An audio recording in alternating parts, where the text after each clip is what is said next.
Our new blog. So मी आलेलो आहोत. आजचा ब्लॉग खूप दिवसानंतर क्वार्टर मधला ब्लॉग होणार आहे. सो इथं बघू शकता सगळेजण रेडी होत आहेत.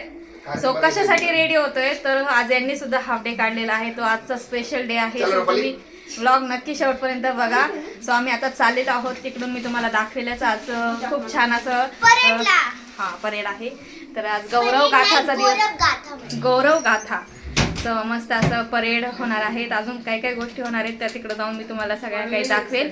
सो ब्लॉग शेवटपर्यंत बघा. आम्ही ऑनलाईन तिकीट वगैरे बुक केलेले होते. तर आधी काहीतरी फ्री होतं तर त्यावेळेस सीमाताई सगळेजण बघून आलेले होते. आणि इकडे बघू शकताय स्वाती कांबळे सुद्धा आलेल्या आहेत आपल्या व्लॉग मध्ये. आणि क्वार्टर त्यांना बघायला भेटलं यावेळेस. दरवेळेस व्हिडिओ मध्ये बघतात. छान वाटलं. तर कसं वाटलं तुम्हाला आमचं क्वार्टर? खूप छान वाटलं.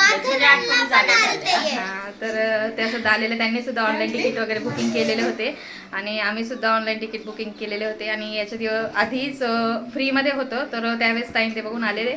पण त्यावेळेस श्रेयाची एक्झाम चालू होते तर त्यावेळेस आमचं शक्य झालं नाही.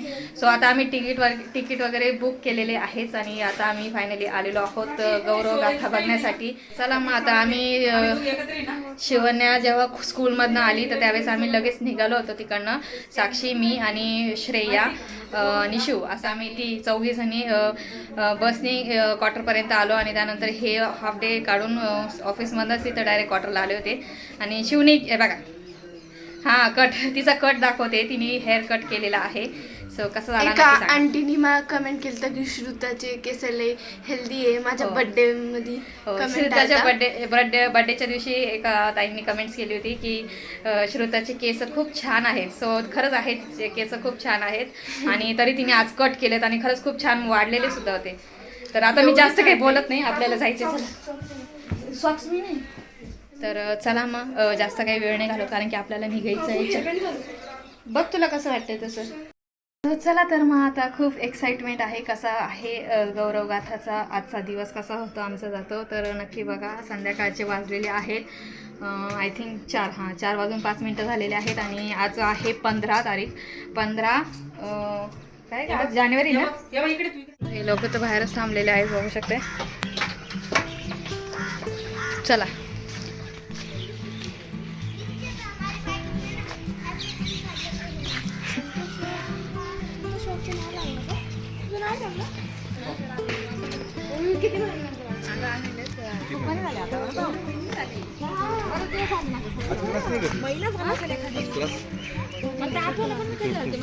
कापड मार झालं.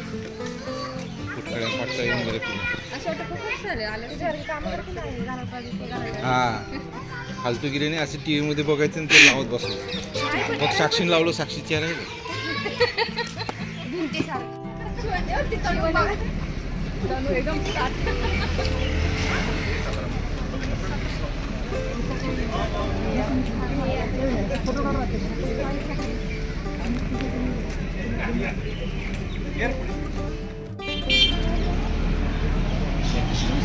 गर्दी कसली गर्दी आहे. अरे आपल्या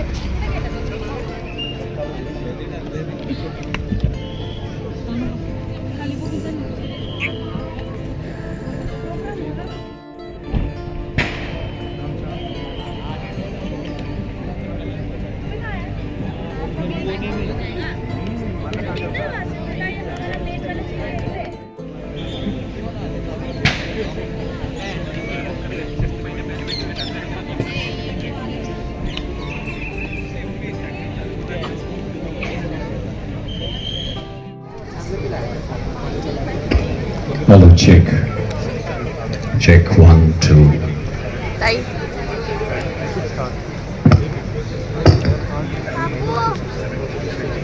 Good evening, ladies and gentlemen. Shubh Sandhya, Devi और सज्जनों. भारतीय सेना साहस जिसकी है धरोहर, भविष्य का है दर्पण. साइबर क्षेत्र में महारत से लेकर रणनीतियों को एक नया आयाम देने तक, अत्याधुनिक तकनीक से लेकर अटल विश्वास तक, भारतीय सेना भविष्य के निर्माता.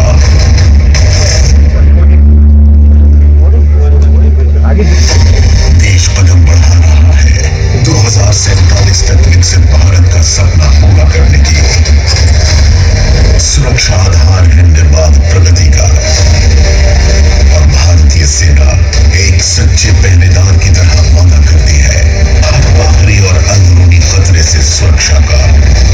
आधुनिक युद्ध में तेजी से बदलते खतरों के बीच देश के भविष्य को सुरक्षित करने के लिए भारतीय सेना सुप्रीम कमांडर के मार्गदर्शन में एक अत्याधुनिक आत्मनिर्भर ताकत के रूप में उभर रही है। इन्फेंट्री यूनिट्स का बदल रहा है रूप। नवीन यंत्र और अत्याधुनिक उपकरण और विकसित ड्रोन नवीनीकरण द्वारा युद्ध में निपुणता अब बेमिसाल। नवीन संचार नेटवर्क और ड्रोन विरोधी साधन सुनिश्चित कर रहे हैं युद्ध क्षेत्र में। ये उत्सव कुछ ही पलों में हमारे मुख्य अतिथि का आगमन होगा। हम यह बताना चाहेंगे आज गौरव गाथा में आप आसमान पे झिलमिलाते ड्रोन्स का भी नजारा देखेंगे, जो हमारे एक वेटरन्स का उद्यम है। Ladies and gentlemen, you shall also witness a drone show today. It's an initiative of one of our esteemed veteran. हम यहाँ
भूमीवर मी आमंत्रित करता है पंजाब रेजिमेंटच्या शूरवीर जवानांना। जोरदार तालियों से इस शौर्य स्थली पर स्वागत करें पंजाब के शूरवीर गबरुओं का।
हैं। उसी देशभक्त कारण से बिस्मिल ने कहा था मैं फिर आऊंगा और हिंदुस्तान को आजाद कराऊंगा।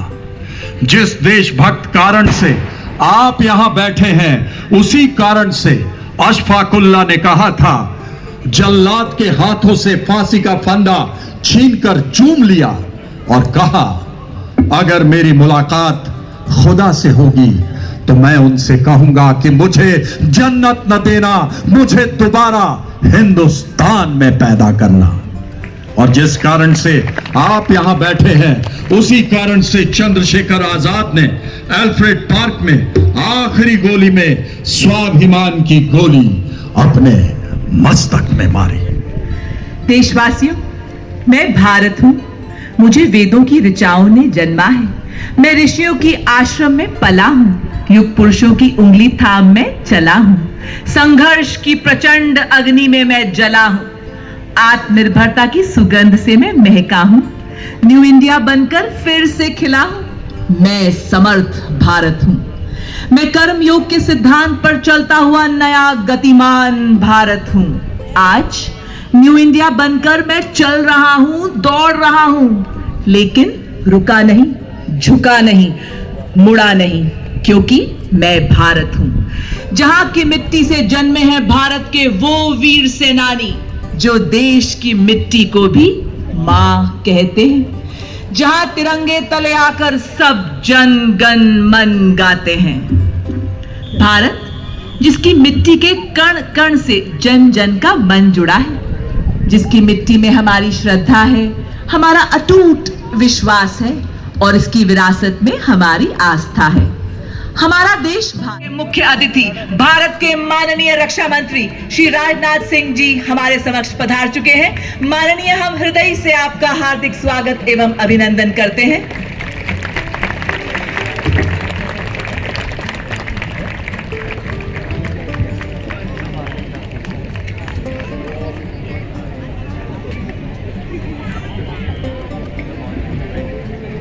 परिंदों को नहीं दी जाती ताली। अर्जुन शर्मा उनके साथ मेजर विकास यादव, उसके ठीक पीछे 2 चेतक पहला आर्मी फ्लैग के साथ मेजर वरुण ओक, कैप्टन जाफा उल्रा। दूसरा चेतक दक्षिणी कमान के ध्वज के साथ लेफ्टिनेंट कर्नल बीके पाटिल एवं मेजर कुणाल। उनके पीछे 2 चेतक मेजर रोहित शर्मा एवं मेजर अमित कुमार।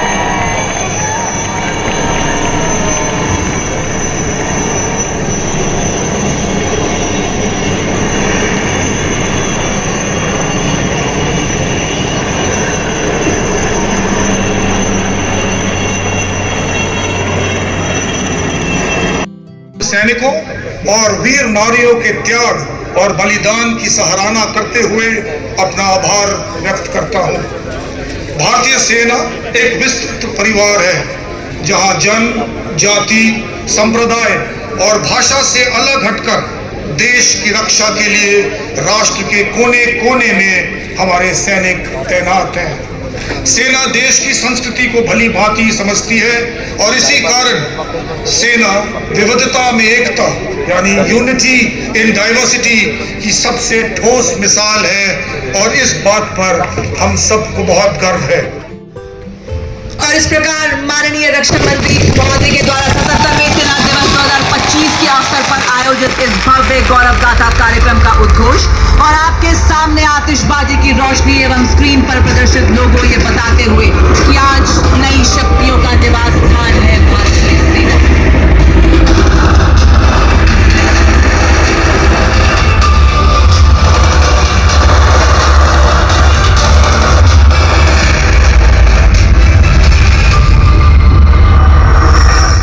के देश के लिए किए गए उत्कृष्ट प्रदर्शन को एक चलचित्र के माध्यम से दर्शाएंगे। मस्त है ना।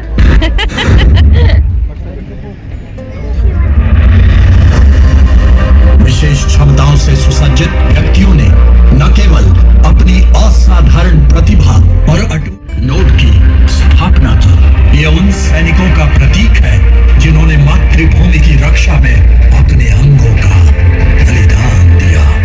यहाँ से शुरू हुआ एक ऐसा सफर जो आज सभी के लिए प्रेरणा का प्रतीक बन चुका है।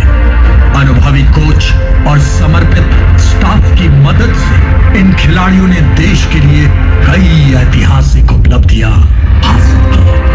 2024 पेरिस पैरालंपिक में नायब सूबेदार भारतीय सेना और सामाजिक न्याय व अधिकारिता मंत्रालय के सहयोग से एक अद्वितीय पैरालंपिक राष्ट्रीय उत्कृष्टता और भारतीय सेना की अदम्य भावना और समर्पण का यशस्वी प्रतीक बनेगा।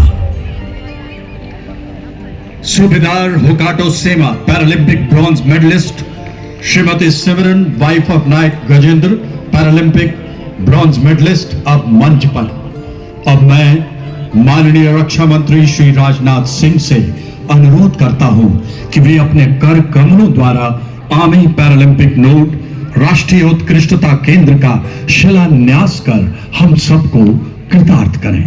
माननीय रक्षा मंत्री महोदय।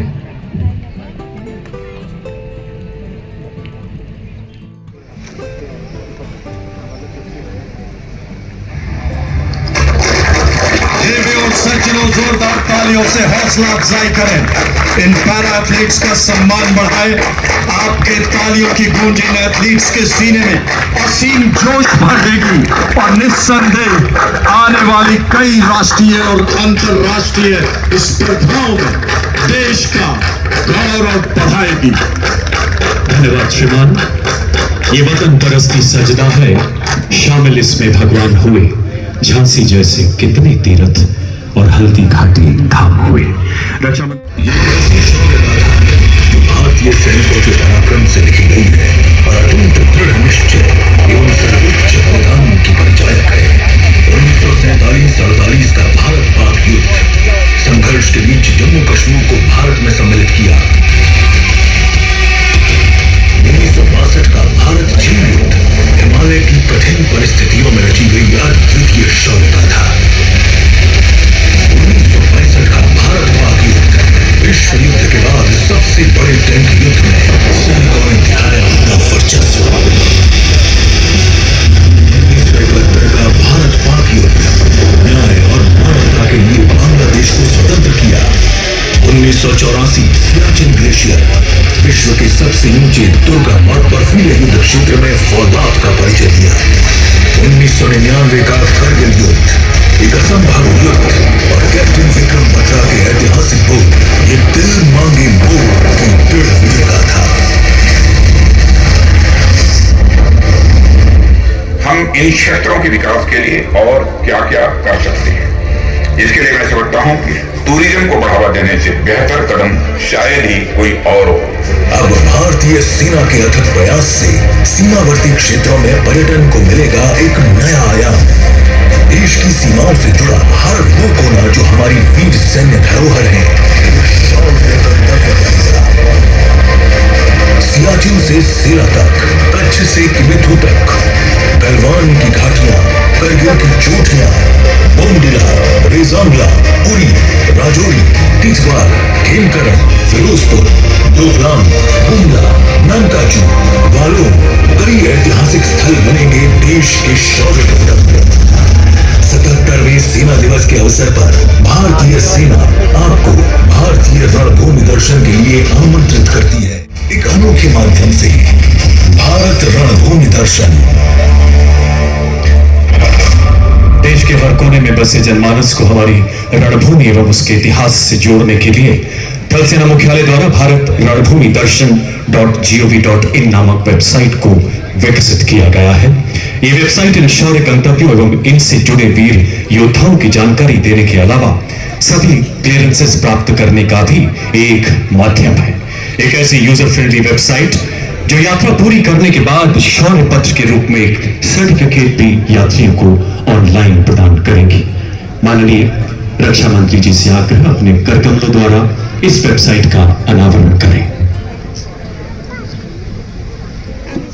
चक्र commanding officer 10 para SF para motor पे तिरंगे को बड़ी शान से लहराते हुए गलवान से बटालियन के कमांडिंग ऑफिसर कर्नल राजीव वहां उपस्थित हैं। नागरिकों और पर्यटकों स्वागत के लिए तैयार है। रिपोर्ट गलवान घटना की 35 साल की याद पर नया गलवान युद्ध स्मारक राष्ट्र को समर्पित किया जाएगा। जय हिंद। देवी और सज्जनों, गलवान के मेरे बहादुर अधिकारियों और जवानों, पिछले युद्ध में मैं स्वयं करें अभिनंदन करें। और देवी और सज्जनों, आप देख सकते हैं स्पेशल कवर एवं मेडालियन का प्रतिबिंब टैब्लो आपके सामने, जो भारतीय सेना के 77 वर्षों के रिफॉर्म से ट्रांसफॉर्म एवं परफॉर्म करते सफर को दिखा रहा है। टैबलो पे आप देख सकते हैं भारतीय सेना के 2 शूरवीर। 77वां सेना दिवस, प्रतीक समर्थ भारत की सक्षम सेना का। तो इसी बीच आज पूरी भारतीय सेना राष्ट्र प्रेम से ओतप्रोत उन वीरों का भी आभार प्रकट करती है जिन्होंने देश की समृद्धि के लिए अपना सर्वस्व न्यौछावर कर दिया। हम सब एवं उनके परिजनों को माननीय रक्षा मंत्री जी द्वारा आभार व्यक्त किया जाएगा। सर्वप्रथम कैप्टन शुभम गुप्ता।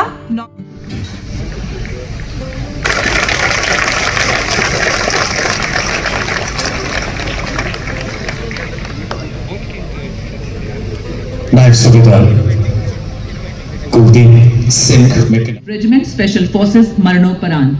23 नवंबर 2023 को सचिन लॉर्ड एक आतंकवाद विरोधी अभियान के दौरान राजौरी जिले के जंगली इलाकों में तलाशी लेने वाले दस्ते के प्रमुख स्काउट थे।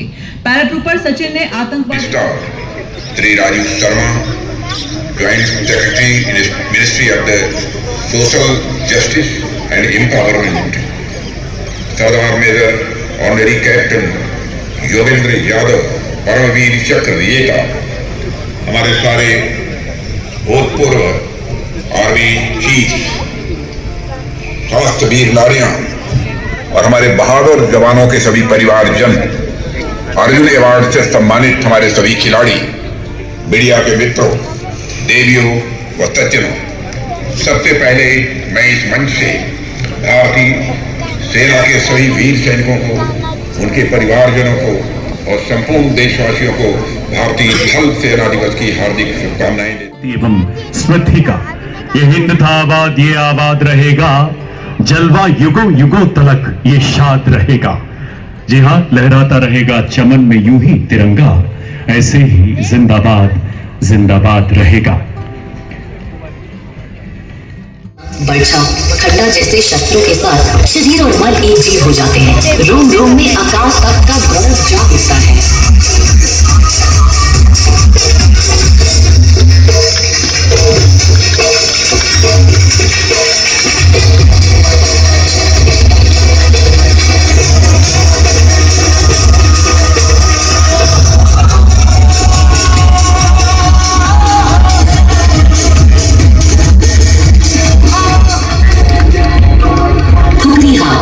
गोरखा योद्धाओं की ये युद्ध कला उनके हथियार खुपरी से ही जानी जाती है।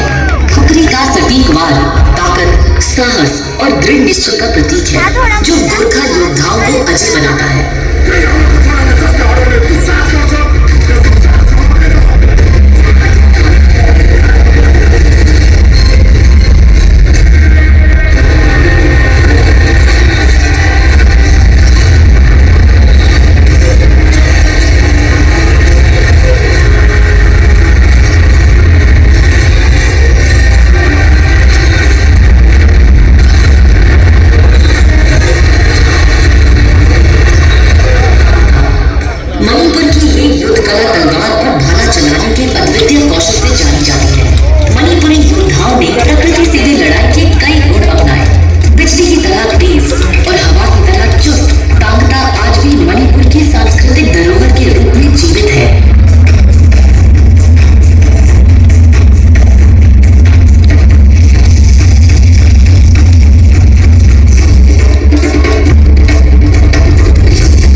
आग लावते ना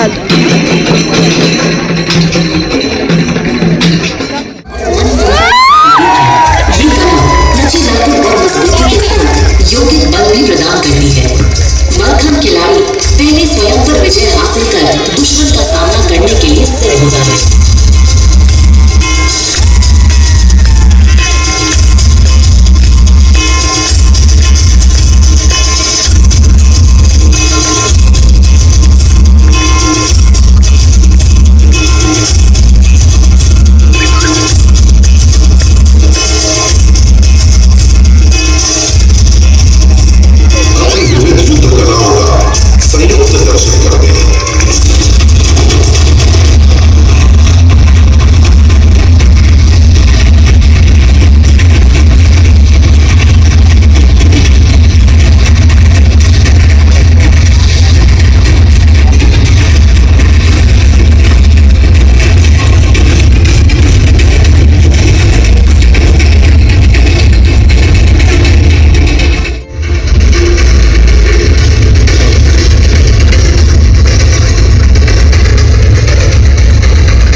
हैं किस प्रकार असॉल्टिंग स्क्वाड के आगे रोबोटिक म्यूल चल रहा है।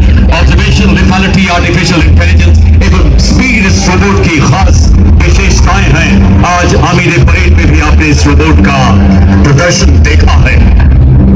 मिशन प्लानिंग के अनुसार रेड से 48 घंटे पहले स्नाइपर्स दुश्मन के इलाके में घुस चुके हैं और आतंकवादियों के इस कैंप को लगातार क्लोज ऑब्जर्वेशन में रखे हुए हैं।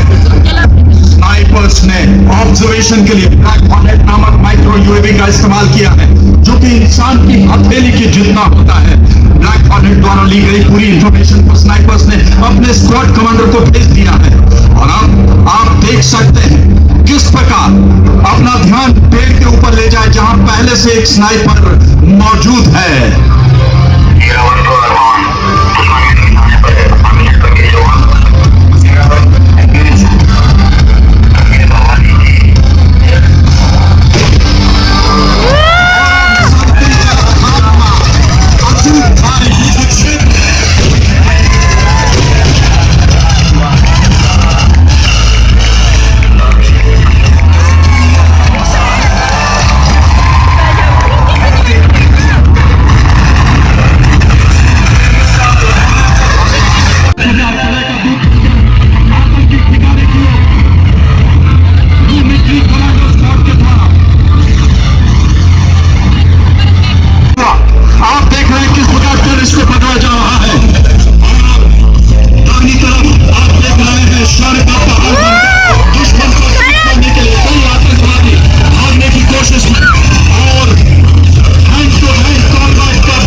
सिग्नल सफलता का संदेश।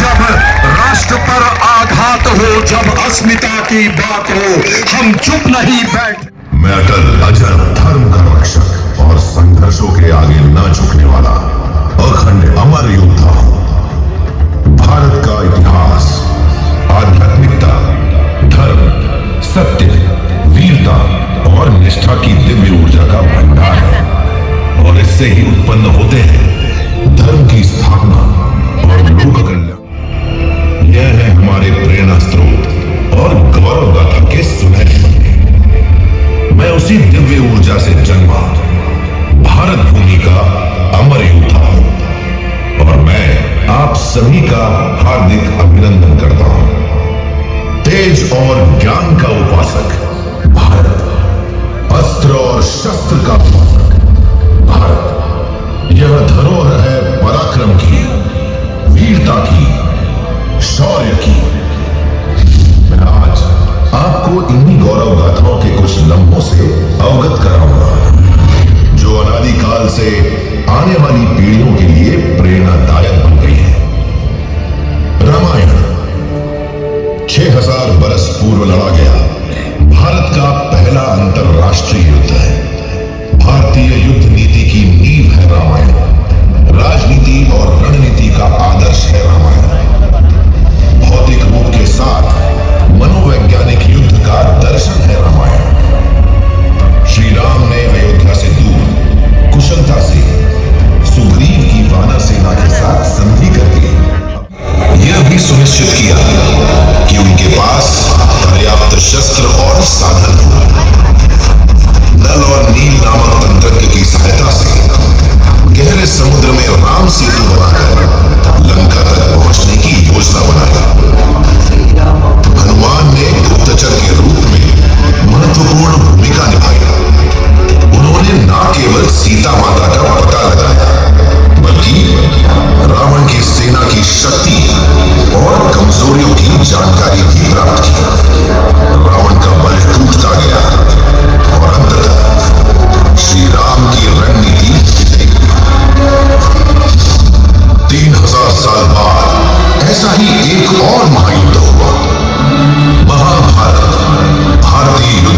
विश्व भारत है।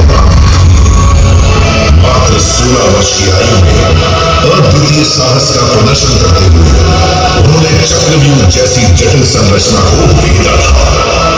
कुरुक्षेत्र में शत्रु को और मानसिक रूप से कमजोर करने के लिए 18 विभिन्न प्रकार के व्यूह रचे, जैसे चक्रव्यूह, पद्मव्यूह और गरुड़व्यूह। इस युद्ध में श्री कृष्ण की रणनीति का विशेष स्थान था। धर्म की रक्षा के लिए कई बार छल और कूटनीति का सहारा लिया गया, जैसे कि श्री कृष्ण ने शिखंडी को आगे कर भीष्म पितामह को निष्क्रिय कर दिया। महाभारत की युद्ध नीतियों ने मुझे सिखाया कि युद्ध में केवल बल ही नहीं बल्कि बुद्धिमत्ता, कूटनीति और धर्म का पालन भी महत्वपूर्ण होता है। 300 ईसा पूर्व पहले महागुरु आर्य चाणक्य के अर्थशास्त्र ने मुझे शासन कला, कूटनीति और शत्रु की खुफिया जानकारी जुटाने का ज्ञान दिया। प्रसिद्ध तमिल विद्वान तिरुवल्लुवर ने तिरुकुरल में कॉम्प्रिहेंसिव मिलिट्री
सिंह से लेकर छत्रपति शिवाजी महाराज तक और मंगल पांडे भगत सिंह से लेकर आजाद हिंद सेना तक सभी को समेटे मैं विजय पथ पर चल पड़ा, भारतीय सेना का अजेय सैनिक। मेरे जीवन को उद्देश्य मिला, सेवा परमो धर्म।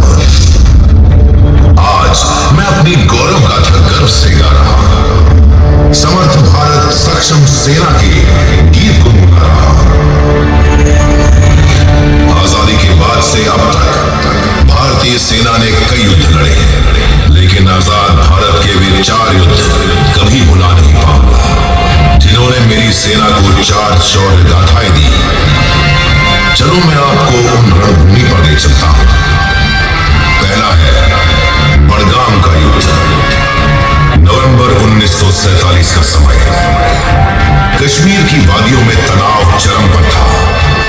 विभाजन के बाद पाकिस्तान ने ऑपरेशन गुलमर्ग योजना बनाई, जिसके तहत कबायली लड़ाकों और पाकिस्तानी सेना ने श्रीनगर पर कब्जा करने की साजिश रची।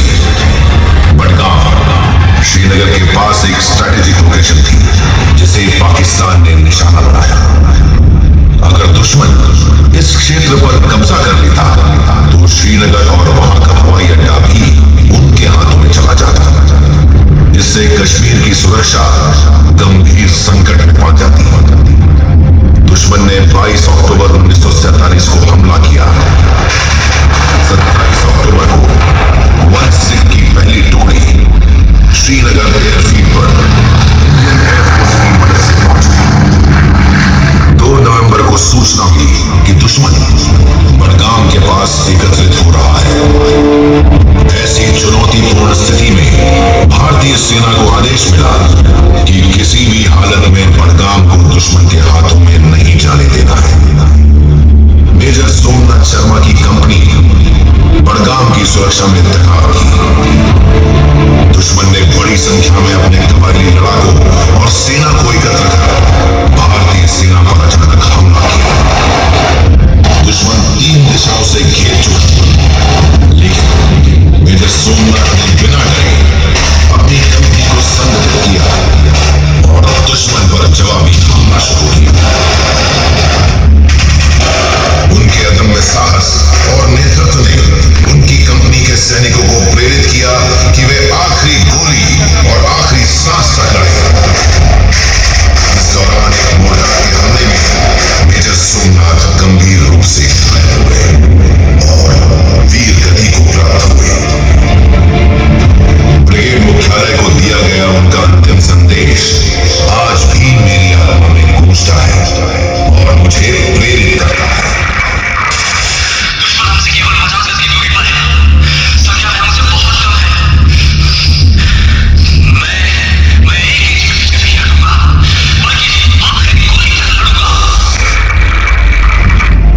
अद्वितीय वीरता और बलिदान के लिए उन्हें मरणोपरांत परमवीर चक्र से सम्मानित किया गया।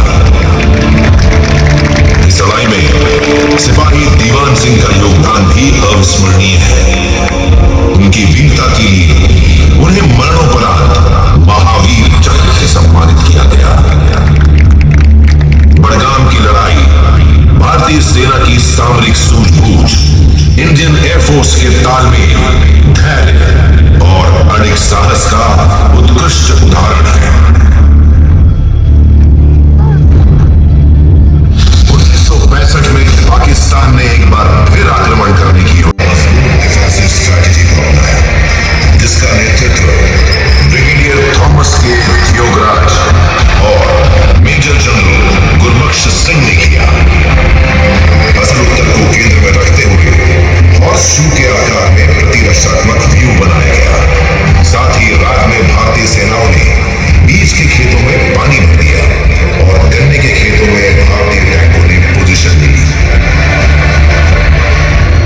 पाकिस्तान के आर्मर्ड डिवीजन के टैंक, जिनमें मुख्य रूप से विश्व के सबसे आधुनिक पैटर्न टैंक शामिल थे, उस इलाके में फंस गए। यह निर्णायक साबित हुआ और भारतीय सेना के टैंकों ने इसका भरपूर फायदा उठाया और टैंक वर्सेस टैंक बैटल में पाकिस्तान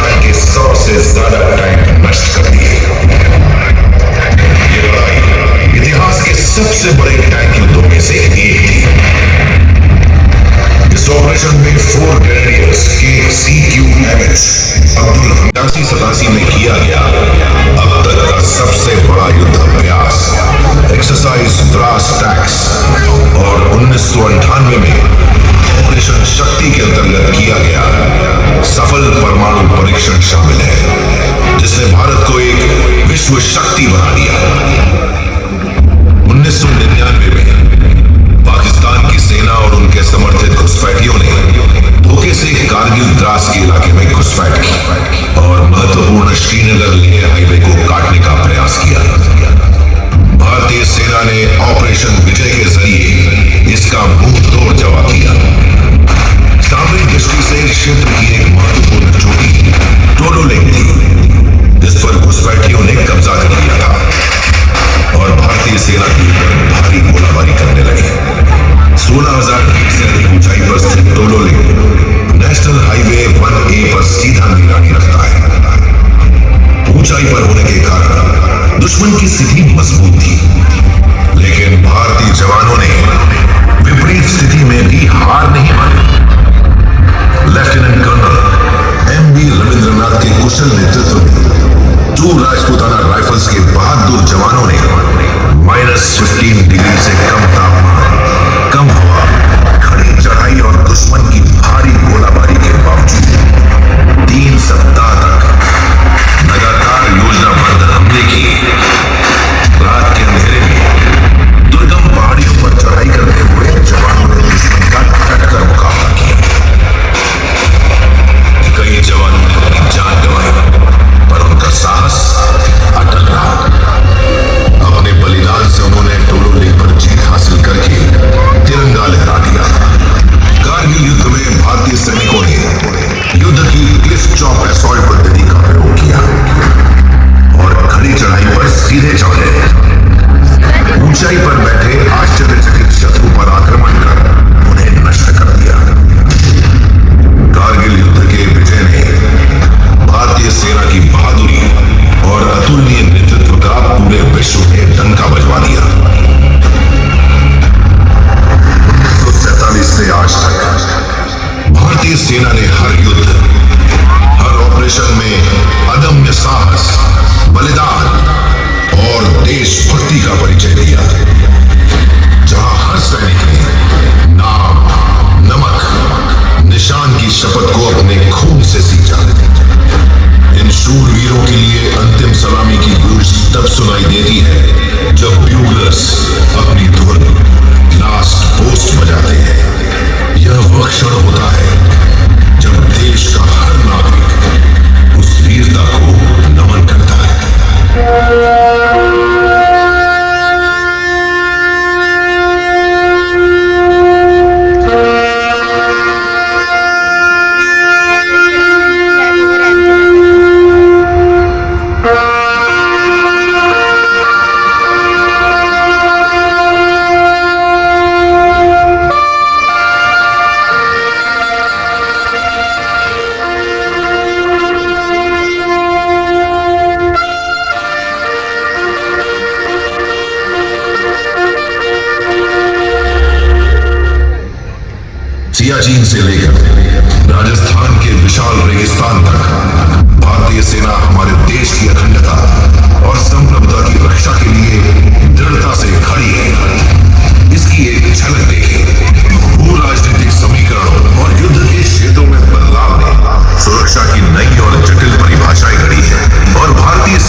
संयुक्त सैन्य अभ्यासों के माध्यम से भी अपनी विश्वसनीयता स्थापित की है।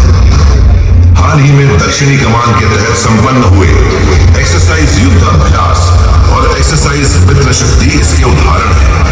भारतीय सेना बाढ़, भूकंप या अन्य प्राकृतिक आपदाओं में डिजास्टर रिलीफ ऑपरेशंस में सबसे आगे रही है। वायनाड और तेलंगाना में की गई त्वरित कार्रवाइयां इसका प्रमाण है। सेना ने सीमावर्ती क्षेत्रों में और अंतर्राष्ट्रीय एडवेंचर एक्टिविटीज में अपनी उपस्थिति दर्ज कराई है। भारतीय सेना का लक्ष्य विकसित भारत 2047 के सपने को साकार करना है। सेना अब सिर्फ देश की सीमाओं की रक्षा ही नहीं कर रही है, बल्कि दुनिया भर में भारत की ताकत, साहस और तकनीकी उत्कृष्टता का प्रतीक बन गई है।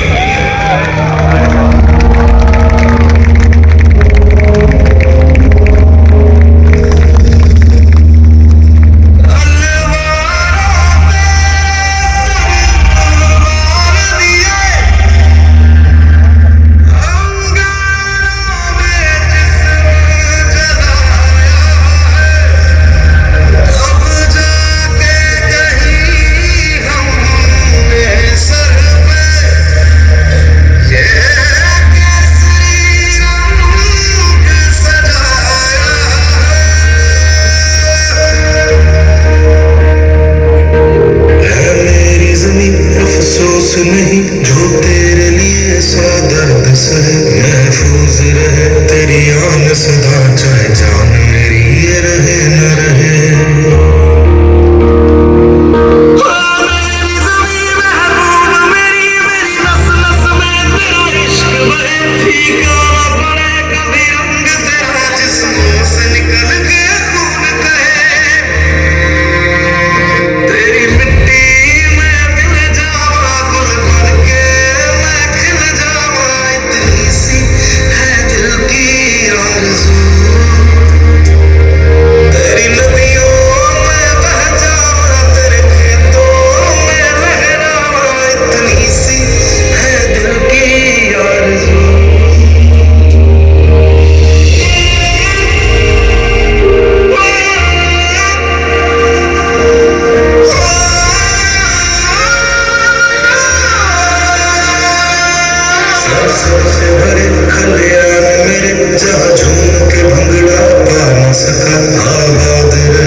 भारत माता की, भारत माता की, भारत माता की।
पे वंदे मातरम और दिल में राष्ट्र की उन्नति के अरमान लिए आपसे आज्ञा लेना चाहता हूं। तो आज के इस कार्यक्रम की समाप्ति कसा वाटला स्वाती?